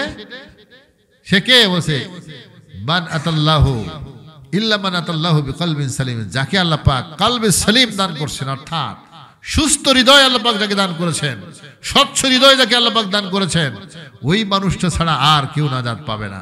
এই জন্য প্রত্যেকের হৃদয়টা কি হওয়া দরকার? স্বচ্ছ হওয়া দরকার। আল্লাহ পাক সূরা শামসের মধ্যে বলছেন, ক্বাদ আফলাহা মান যাক্কাহা ওয়া ক্বাদ খাবা মান দাসসাহা। আল্লাহ পাক বললেন, যে হৃদয়টাকে পরিষ্কার করবে সে সাকসেসফুল, কামিয়াব হয়ে যাবে, আল্লাহর প্রেমিক হয়ে যাবে। আর যেই ব্যক্তি হৃদয়টাকে স্বচ্ছ করতে পারলো না, ওয়া ক্বাদ খাবা মান দাসসাহা, সেই ব্যক্তি আল্লাহর কাছে সে হলো কি অপছন্দনীয় বান্দা। এই জন্য আমাদের হৃদয়টাকে সবসময় স্বচ্ছ রাখার চেষ্টা করবো। তো হৃদয়টাকে স্বচ্ছ রাখার মূল বস্তু হলো কি? প্রথম নম্বর হলো কি আপনার কি? কোরআন শরীফ তেলাওয়াত করতে হবে। অনেক বান্দারা এখানে আসেন, ফজরের পরে সূরা ইয়াসিন পড়েন না ভাই? যারা পারেন না শিখে নেবেন সূরা ইয়াসিন, এছাড়া অন্য দৈনিক 1 পৃষ্ঠা 1.5 পৃষ্ঠা কোরআন শরীফ পড়বেন। একবারে মুহাব্বতের সাথে ওযু করে নামাজের শুরুতে বসে আপনি কোরআন শরীফ মুহাব্বতের সাথে তেলাওয়াত করেন যতটুকু সম্ভব হয়। আর যারা এতটুকু জানেন না, খুব কম, সূরা ইখলাস তো জানেন সবাই? পারি না আমরা? সবাই বলেন, কুল হুয়াল্লাহু আহাদ আল্লাহুস সামাদ লাম ইয়ালিদ ওয়া লাম ইউলাদ ওয়া লাম ইয়াকুল লাহু কুফুয়ান আহাদ। ঘুমিয়ে যাওয়ার পূর্বে 3 বার পাঠ করবেন। আল্লাহ নবী সাল্লাল্লাহু আলাইহি সাল্লাম বললেন, 3 বার পাঠ করবা, আমি নবী ঘোষণা করলাম, তাহলে তোমাকে 30 পারা কোরআনের সওয়াব তোমাকে দান করা হবে। সুবহানাল্লাহ। সূরাটা অত্যন্ত ছোট কিন্তু অত্যন্ত খুবই পাওয়ারফুল সূরা। একবার পড়বেন 10 পারার সওয়াব দেওয়া হবে, আর একবার পড়বেন 20 পারা দেওয়া হবে, আর একবার পড়বেন 30 পারা, অর্থাৎ 1 খতম কোরআনের সওয়াব আপনার আমলনামায় লিখে দেওয়া হবে। আল্লাহ সুবহানাল্লাহ। তাহলে প্রত্যেক 3 বার পড়লে কতক্ষণ লাগবে? খুব বেশি 10 সেকেন্ড, সর্বোচ্চ 15 সেকেন্ড। 3 বার বলেন তো, কুল হুয়াল্লাহু আহাদ আল্লাহুস সামাদ লাম ইয়ালিদ ওয়া লাম ইউলাদ ওয়া লাম ইয়াকুল লাহু কুফুয়ান আহাদ কুল হুয়াল্লাহু আহাদ আল্লাহুস সামাদ লাম ইয়ালিদ ওয়া লাম ইউলাদ ওয়া লাম ইয়াকুল লাহু কুফুয়ান আহাদ কুল হুয়াল্লাহু আহাদ আল্লাহুস সামাদ লাম ইয়ালিদ ওয়া লাম ইউলাদ ওয়া লাম ইয়াকুল লাহু কুফুয়ান আহাদ। প্রায় 20 সেকেন্ডের মতন লাগছে। সহি শুদ্ধ করে পড়লে আমরা 20 সেকেন্ড সময় লাগবে। ঘুমিয়ে যাওয়ার পূর্বে এই 20 সেকেন্ড ব্যয় করা যাবে তো ইনশাআল্লাহ। সূরা ইখলাস আপনি পড়ে শুবেন। ওই সূরা ইখলাস পড়ে যদি আপনি শোন, ইমানের মতন দৌলত নিয়ে ঘুমায়ে পড়লেন, ঘুমের মধ্যে আপনার মৃত্যু হয়ে যায়, তাহলে জান্নাতের সার্টিফিকেট আপনি চলে যাবেন। সুবহানাল্লাহ। সবাই আমলটা করবেন ইনশাআল্লাহ। আপনার বাবার জন্য দোয়া করেন, বাপ মরে গেলে, মায়ের জন্য দোয়া, মা মরে গেলে 3 বার সূরা ইখলাস পড়েন। একবার দুরূদ শরীফ পড়ে নিয়ে তার সূরা ইখলাস 3 বার পড়ে আল্লাহর কাছে দোয়া করেন, আল্লাহ বেশি কিছু করতে পারি নাই, আল্লাহ মোষ জব করতে পারি নাই, গরু জব করতে পারি নাই, আমি তোমার নবীর হাদিস মোতাবেক আমি 3 বার সূরা ইখলাস পড়ছি, আল্লাহ এর সবটুকু বাপের কবরে পৌঁছে দাও। বলা যাবে তো ইনশাআল্লাহ? না বললেও খালি মনে মনে নিয়ত করবেন। নিয়ত করলে আল্লাহ পাক মনের খবর জানে, জানে না? আলিমুল গায়ব কে? আল্লাহ পাক মানুষের অন্তরের খবর জানে। আপনি শুধু এটুকু বলে আল্লাহর কাছে দোয়া করবেন, দেখবেন আর রুহে মাগফিরাত আল্লাহ পাক সব পৌঁছে। সুবহানাল্লাহ। এর নাম হলো কি? এর নাম হলো কি? ইসালে সওয়াব। এর নাম কি? আগে আমরা জানতাম ইসালে সওয়াব মানে কি করতে হবে? মহিষ জবাই করতে হবে, সিন্নির ব্যবস্থা করতে হবে, তারপরে অনেক কিছু করতে হবে। সারা রাত ওয়াজ নসিহত করে ফজরের সময় আর মানুষ পাওয়া যায় না, আছে না এরকম? ওটার নাম ইসালে সওয়াব। ইসাল মানে পৌঁছে দেওয়া, সওয়াব মানে নেকি, নেকি পৌঁছে দেওয়া। যে নেকি কামাই করলে এটা পৌঁছে দেওয়া। সূরা ইখলাস আপনি পড়লেন, পড়ার পরে আপনি আল্লাহর কাছে বলেন, আল্লাহ এই সবটুকু বাবার কবরে পৌঁছে দেয়, বাস হয়ে গেল। মনে মনে নিয়ত করলেন বা 1 পৃষ্ঠা পড়লেন, পড়ার পরে আপনি আল্লাহর কাছে দোয়া করলেন, বা দোয়া যদি নাও, যদি হাত নাও তোলেন, মনে মনে নিয়ত করে আল্লাহ তুমি সবটা পৌঁছে দাও। আল্লাহ কি কোন সময় কৃপণ নাকি? আল্লাহ কৃপণ করবেন না, আপনার মনের খবর জানে। মনে মনে নিয়ত করবেন, আল্লাহ পাক সঙ্গে সঙ্গে ব্যবস্থা করবে। সুবহানাল্লাহ। এই জন্য ভাই আমল আমরা করতে থাকি, মনটাকে পরিষ্কার রাখতে হবে। যদি আমল করেন তখন হৃদয় কি হবে? আপনার উর্বর থাকবে। আমল যদি আমরা না করি তাহলে এখানে শয়তান বাসা বাঁধবে। শয়তান কি বাঁধবে? বাসা বাঁধবে। আর একটা হাদিস বলে শেষ করে দেয়, বুখারী শরীফের হাদিস। নবীজি সাল্লাল্লাহু আলাইহি ওয়াসাল্লাম ইরশাদ করেন, বাইয়াজমান লিমা বাইনা লাহিয়াই ওয়া বাইনা ফাকিদাই আজমান লাহুল জান্নাহ। আল্লাহ নবী সাল্লাল্লাহু আলাইহি ওয়াসাল্লাম ইরশাদ করেন, আমি তোমাদের মাঝে একটি নসিহত করি, সেটি হলো কি? বাইয়াজমান লিমা বাইনা লাহিয়াই, স্তনের মাঝখানে জবান, এই জিহ্বাকে যে ব্যক্তি হেফাজত করবে, গ্যারান্টি দিবে যে মিথ্যা কথা বলবে না, জিহ্বা দিয়া জবান দিয়ে মিথ্যা বলবে না, মানুষকে অশ্লীল ভাষায় গালিগালাজ করবে না, পরনিন্দা করবে না, এই গ্যারান্টি যে ব্যক্তি দিবে, আমি রাসূল বললাম তার জন্য জান্নাতের জামিনদার হয়ে যাব। সুবহানাল্লাহ। এই জিহ্বা কিন্তু খুব খারাপ আর খুব ভালো। এই জিহ্বা যে মানুষকে গালিগালাজ করা যায়, মানুষকে বা কি ভালো কথা বলা যায়, যায় না? আর একটা হলো কি? 2 উরুর মাঝখানে অর্থাৎ লজ্জাস্থান অর্থাৎ যৌবন, এই যৌবনটাকে আল্লাহ পাক দিয়েছেন আর বলেছেন তুমি তোমার স্ত্রীর জন্য, স্ত্রী তার স্বামীর জন্য, এছাড়া অন্য কোনো উপায়ে অবৈধ যৌনাচার করা যাবে না। এই যৌবন আল্লাহ পাক ইচ্ছে করলে নাও দিতে পারতেন। পৃথিবীতে হিজড়া আছে না? ওরা বিয়ে করতে পারে, ওর সমাজ নাই, জামাত নাই, কিচ্ছু নাই। তো যে আল্লাহ হিজড়াকে বানাইছে, সে আল্লাহ আমাকেও বানাইছে। ইচ্ছে করলে আমাকে তো বানাতে পারতেন, কিন্তু আল্লাহ পাক আমাকে সুন্দর একটা মানুষ বানাই দিয়েছেন, পরিবার চালানোর মতো ক্ষমতা দান করেছেন, সন্তান দেওয়ার মতো ক্ষমতা দান করেছেন। তো আল্লাহ পাক এর অপরাধ করছে নাকি? তাই আল্লাহর শুকরিয়া আদায় করে আমাকে আল্লাহ বলছেন, তুমি তোমাকে যৌবন দান করলাম, এটা তোমার কাছে আমানত, এটা একমাত্র স্ত্রীর জন্য।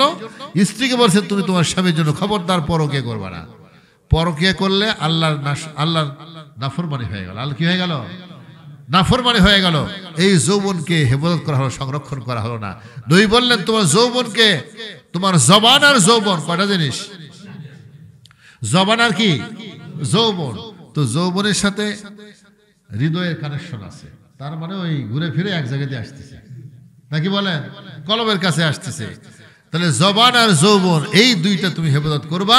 নবী বললেন আমি তোমাকে জান্নাতে যাওয়ার গ্যারান্টি দিয়ে গেলাম। সুবহানাল্লাহ। আল্লাহ তাআলা আমাদের সকলকে এই কথাগুলো আমল করতে তৌফিক দান করুন। আমিন। কারণ কথা বেশি বলে লাভ নেই যদি আমল না করি, কি বলেন? যেটুকু কথা বললাম এইটুকু আমরা আমল করতে থাকি, তাহলে ইনশাল্লাহ আমরা ফলাফল পেয়ে যাব। সত্যিকার আমাদের মধ্যে তাকওয়া আসবে। যদি তাকওয়া এসে যায় সেই ব্যক্তি হলো মুত্তাকি, আর যেই ব্যক্তি মুত্তাকি সে হলো বুজুর্গ, সে হলো আল্লাহর ওলি। সব বলেন সুবহানাল্লাহ। আল্লাহ পাক যেন আমাদের সকলকে আল্লাহর ওলির খাতার মধ্যে অন্তর্ভুক্ত করে, আমিন।